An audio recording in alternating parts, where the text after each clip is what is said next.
আসসালামু আলাইকুম এভরিওয়ান, আশা করি আপনারা সবাই ভালো আছেন। তো আজকে কোনো ফান ভিডিও না, কোনো কমেডি ভিডিও না, আজকে একটা মানবিক কাজে ভিডিওটা বানাইতাছি। তো মানবিক কাজটা হলো, আপনারা হয়তো রীতিমতো ভিডিওটা দেখছেন। একজন অসহায় শিশু, তার অসুস্থ মা ঘরে পড়া, তার বাপ নেই, তার অসুস্থ মা মুরগি দিয়ে ভাত খেতে চাইছে, যার কারণে তার কাছে টাকা নেই, সে মানুষের দুয়ারে হাত পাতছে। সে একজন লোককে দেখছে মুরগি নিয়ে যাইতাছে, তার কাছে সে বলছে মুরগিটা আমাকে দেন, সে নাকি ছেলেটাকে মারছে। তো এই ভিডিওটা বানানোর একটা উদ্দেশ্য, আমার এবং আপনারা অনেকেই আছেন যার এই ছেলেটার পাশে দাঁড়ানোর সামর্থ্য নাই। তো তারা কি করবেন, এই ভিডিওটা শেয়ার করে দিবেন। শেয়ার করার কারণটা আমি আপনাদেরকে বলতাছি। বরিশাল নথল্লা বা পথ শিশু ফাউন্ডেশন ওর বাজারের দায়িত্ব নেবে, ওর এবং ওর মার বাজারের দায়িত্ব নেবে। তো তারা এই শিশুর ঠিকানাটা জানে না, আপনারা ভিডিওটা শেয়ার করে দিবেন। আপনার একটা শেয়ারে হয়তো এই ভিডিওটা এমন একজন লোকের কাছে পৌঁছাইবে যে এই শিশুর ঠিকানা জানে।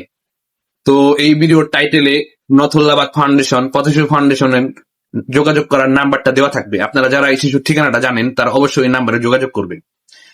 আর আমি এবং আপনার অনেকেই আছেন যার করার কিছু নেই, তারা অবশ্যই ভিডিওটা শেয়ার করে দিবেন। এটা আপনাদের কাছে একটা রিকোয়েস্ট।